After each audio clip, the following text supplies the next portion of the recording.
What we lose, I think, is this context about the general culture of violence and of racism and racial violence and how it pollutes our society. Some people are told that they are worth protecting at all costs, and others are not. Why is it only certain people need to be humanized? I'm here to understand what are these forces that are dehumanizing people and look that in the face. Still coming up on the Laura Flanders Show, the place where the people who say it can't be done take a back seat to the people who are doing it. Welcome.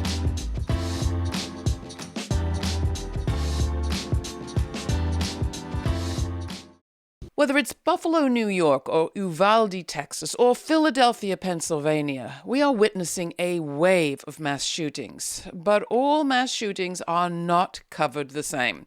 Today, our monthly Meet the BIPOC Press takes a look at what media are getting right and what they're getting wrong in the coverage of these tragedies, and talk about the context in which they're taking place, not just in Texas, but around the country. How could all of this be done better, different, more? To host the conversation, I welcome Mitra Kalita of Epicenter NYC and Sara Lomax-Reese of Philadelphia's WURD Radio. My partners in this roundtable every month. Together, they are the co-founders of URL Media, a network of independently owned and operated Black and brown media outlets from around the country.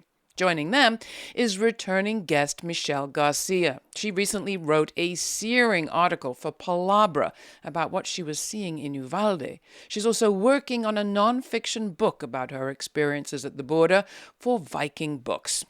Sara, Mitra, over to you. I look forward to listening in on your conversation and checking in with you about it at the end. So, Michelle, why don't we kick things off with you giving us some reflections on the work that you did in the article that you wrote about the Uvalde mass shooting. Well, thank you for having me. I did not intend to write about Uvalde. I was on my way in the middle of a move. I had been reporting on a number of really difficult events, incidents and essentially horrors in Texas for the prior year. And I thought I was going to sit this one out, right? It became unavoidable. Well, it became unavoidable that I had to say something, that I had something to write when I was noticing the sort of carousel of images of law enforcement on national TV news, right? The images that were shown were of people, all types of agencies in this small town, carrying long rifles, semi-automatic rifles, right? And it's to basically convey a sense of authority, of power that, law and order has been restored. And meanwhile, the speculation from both the pundits and then law enforcement was what had caused this. Was it mental illness, video games? There had been reports that the shooter had been the subject of bullying. And missing in all of this, it was as if everybody was talking about this shooting that left 19 children and 2 teachers dead. The largest school shooting since Sandy Hook, as if it had all occurred in a green room, like in a green screen, as if the background was nothing but it was vacant to be filled in by the images of law enforcement. And what was stunning to me was at no time did anybody sort of consider the fact that of all of the possible contributions, factors that may have contributed to this, is the overwhelming climate of violence, vitriol, of intense law enforcement, intense aggressive policing, and the local, state, and national rhetoric about where this occurred, entire South Texas, is characterized routinely as a war zone. And when you are surrounded, my question was, when you are surrounded by people, the adults by the politicians describing your home as a war zone, as unlivable, and peddling images of violence, does it not potentially normalize violence itself?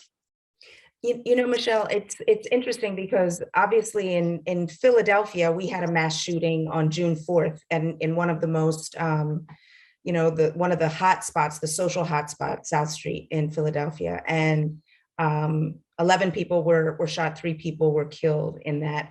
And this similar narrative around how the media covers mass shootings when it's when it's within the context of what we call community violence. And I wanted to see if we could talk a little bit about the racial dynamics and the coverage of mass shootings versus how we cover community violence. You know, one of the things that we do when we're reporting on these is try to explain a place and look at these shootings as if they're all distinct, right? Because details are distinct.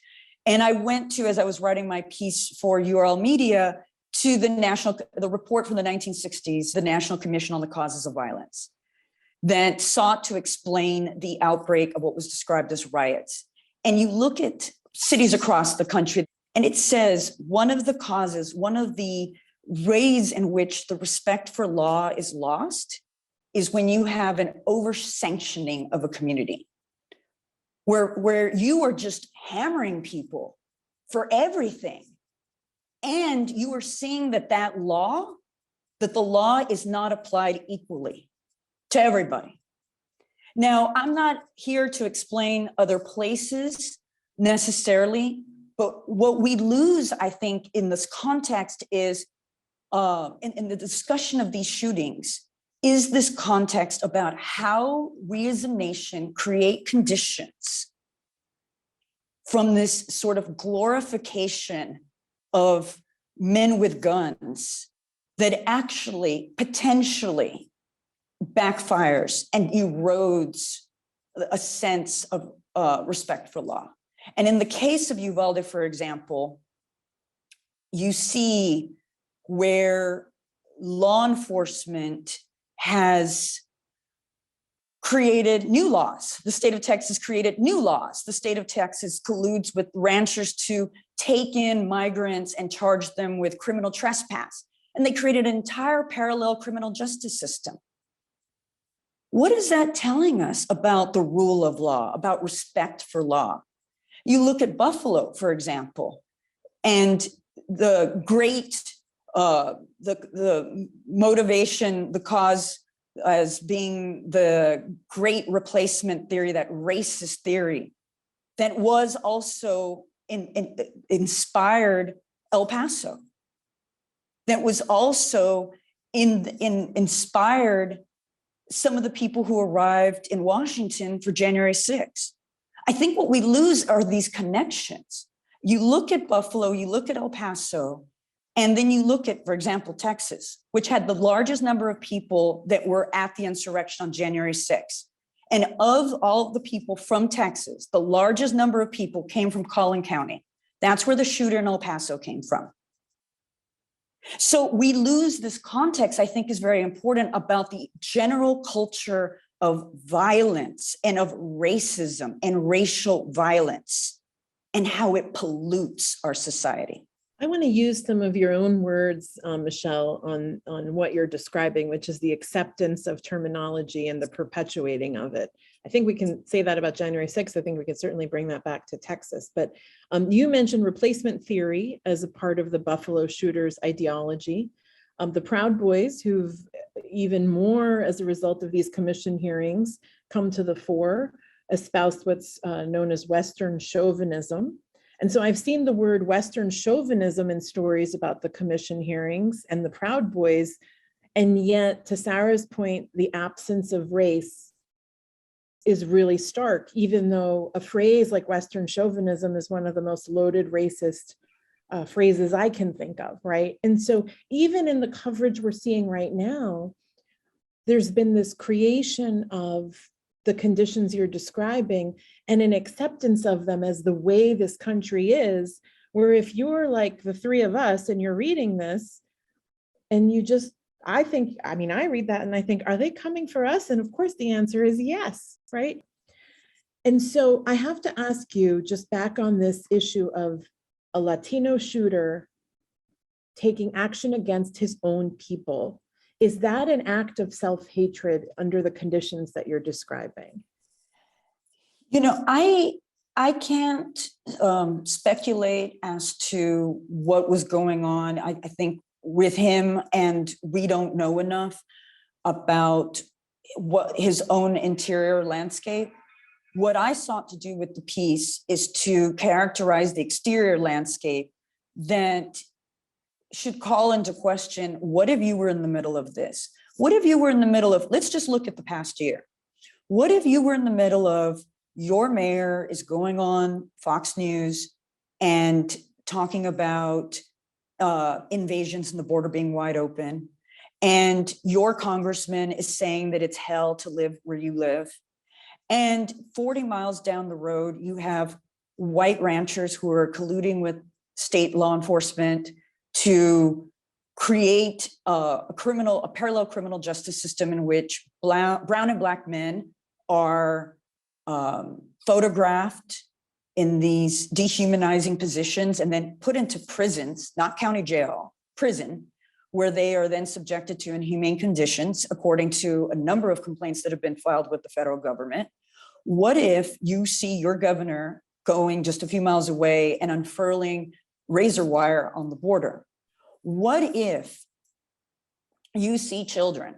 What if being, literally on their knees in front of law enforcement? What if, as we saw just a few months ago, your own elected officials taking photographs, elected officials and law enforcement, really law enforcement, taking photographs of themselves in front of Black migrants who were shoved under a bridge in just sweltering heat and left there for days, as what happened in Del Rio just a few months ago.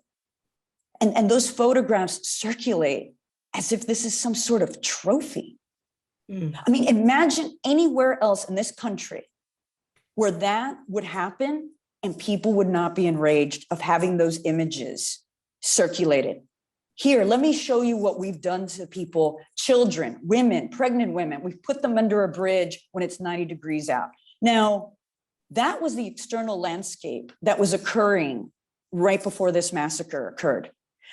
What was also occurring was that this parallel criminal justice system of apprehending migrants and putting them into these prisons, Uvalde County had just adopted.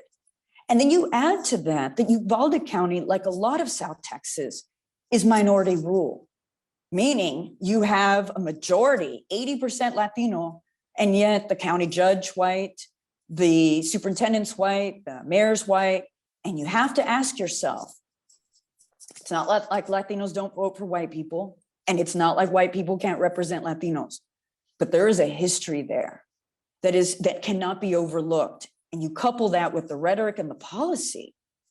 And yeah, let me just say this, to really put a fine point on this. When I relocated to the border, I was with a priest sitting on the Rio Grande watching the state police on their boats zoom and the border patrol zoom back and forth. And I told him that what I wanted to do while I was down there was chronicle how border security was working, right? What was the imagery that was being created?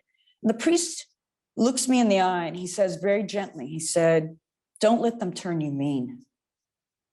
Because he knew what I would come to know is the more that you stare into this apparatus, the more it hardens your heart. Mm-hmm.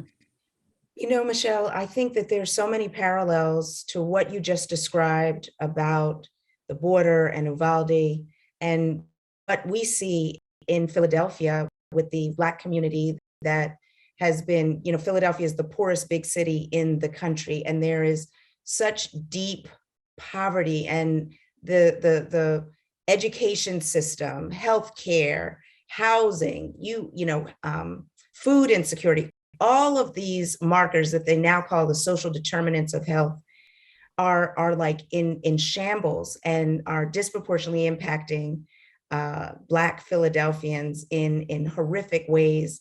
And that's where the gun violence stems from. So there is a direct correlation in Philadelphia, in a city like Philadelphia, and I would dare say in cities like Chicago, where there's high poverty and there's this huge disparity among people of color and their surrounding communities that have affluence. And you cannot disentangle those things. And so Philly is experiencing this huge wave of violence, of gun violence right now in particular communities. And a lot of it is born out of desperation. It's born out of a lack of opportunity and these areas of generational poverty. And so if we are not prepared as a country to address these deep inequities that have been established over centuries, then we're not going to be able to, I don't think, come up with real gun control and real policies that have a dramatic impact on whether they're mass shootings or just collective community violence that are creating incredibly dysfunctional things in our cities. And so I think that there does have to be much more integrated and nuanced conversations in our media organizations and in mainstream media as well. A lot of these cities just came out of some of you had disparate and disproportionate, exorbitant rates of COVID cases and deaths, right? We saw in a lot of these cities two parallel experiences, right? I mean, it was tracked. When the census did a survey, and you would see the levels of anxiety and worry among Blacks and Latinos at like twice the rate as it was for whites, right? During the pandemic, the rates of infection. Now, why am I bringing the pandemic into this? Because you're already talking about a lot of two very different experiences, right, of the past 2 years that were very hard on everybody. But then you add to that, who was sent back in to go to those frontline work jobs? In state of Texas, they were like, you get back to work, we're gonna open up again. And so who starts getting sick? Construction workers. And who are the construction workers? Latinos. I changed my motto of reporting, and I said, I'm not here to humanize people anymore, right? So much in journalism is like, oh, we need to go and humanize. And you have to ask yourself, why is it only certain people need to be humanized? I'm not here to humanize anybody. I'm here to understand what are these forces that are dehumanizing people and look that in the face. Yeah. Let's talk about that. And I think that the media organizations in the URL network, like Mitra's and with Epicenter and mine with Word and Palabra and all the others, it's also about accountability. We have to use the strength of our individual outlets and this national network to hold stakeholders, elected officials, police, all of them accountable to our communities. Because, just like we're seeing with the January 6th hearings, there's got to be accountability, and our interests are often different than the interests of, mainstream media or the white majority. And so we have to be strong, and we have to be clear, and we have to demand that our interests and our humanity, as you said, Michelle, is prioritized and not sidelined, because left to their devices, we will always be sidelined. Well, absolutely, and to be also scrutinizing the efforts of public manipulation. I mean, I'd like to just bring up again Uvalde. I mean, the San Antonio Express News had an important report out this past week saying that the state senator Roland Gutierrez had told the Express News that the Department of Public Safety, which is the state troopers, state police, had told him that 13 of the 19 police that had been standing in the hallway for an hour, right, while people were inside with the gunman, were actually state police. Now, this is after weeks of which the local police had been blamed for not acting. And who didn't blame them? The state police. And who's investigating the crime? The state police. And who's investigating the police response? The state police. Looking at lack of transparency should give us pause about how this massacre is going to be investigated. And so you see this, how is the information being used to possibly advance certain political agendas, which is the agenda that the governor of Texas has along South Texas to further saturate the region with state police, right? So again, and also how does that intersect then with minority rule, right? And that's where I think our focus has to be, is how people are, in this case, being led to lose confidence in their own institutions. And that's major. On that note, Michelle, I have to thank you profoundly, not just for the time you've given us today, but for your very important work. I mean, it is tremendous. I think you wrote one of the must-read pieces on the Texas massacre. I hope everybody understands the connectivity between what you've just laid out and a culture of violence and mass shootings around the country. I want to thank you. I also want to remind folks that much of what you described in terms of making sure readers and viewers and audiences know they matter is precisely why the URL Media Network exists. That our media outlets are in service to our communities and do center our humanity. And I thank Sara for her shout out to Epicenter, where we often say, you know, we can tell you stories about human life, or we can save human life. And that feels the best way to center human life, that is kind of at the core of all of our work. So I want to thank you for being with us, and keep us posted. This is your second time with us, and we hope there'll be many more. Thank you all. Thank you all very much for creating this space and for this conversation. It's so important. Thank you so much. Well, that was quite the conversation. I could have carried on listening for hours. Thank you for bringing us such a different take on what's been going on, but a critique that is so applicable to so much of the coverage that we see. I don't know whether you had any kind of closing conclusions, Mitra? Yeah, you know, I think Michelle laying out the connectivity from the border to January 6th was very powerful for me. I feel like so many questions you have when you read news reports, and you think sometimes, am I the only one who has an obvious question like, this shooter is Latino, how does that work, right? And you don't necessarily want mainstream media to answer that question. And so I think one of the most empowering things of what URL is trying to build is the ability to turn to a Michelle García and say, can you answer this question for us for a Latino publication? It's a safe space.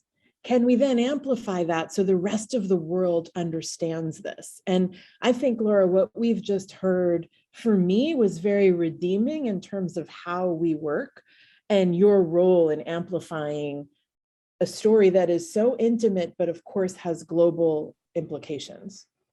Yeah, I do. I think that context matters. I say this a lot.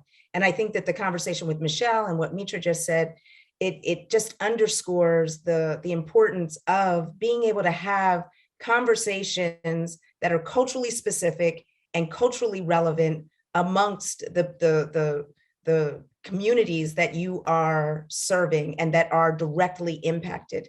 That's what we do at Word. We after the shooting in Philadelphia, we convened a roundtable with the mayor, the police commissioner, the district attorney, the city controller, just an array of people to talk specifically about what gun violence means to the Black community and what are the key stakeholders doing to address it in our name. And I think that again, URL, that's what we're about, is really trying to bring context, bring nuance, bring information within a culturally relevant context that you don't necessarily hear everywhere else. And I'm excited that we're able to have these kinds of conversations with you, Lara, and as a part of the Lara Flanders Show. Well, I'm very happy about it too, and thank you for everything that you bring to the program. We'll be back next month. Mitra, Sara, appreciate you. For more on this episode and other forward-thinking content, subscribe to our free newsletter for updates, my commentaries, and our full uncut conversations. We also have a podcast. It's all at lauraflanders.org.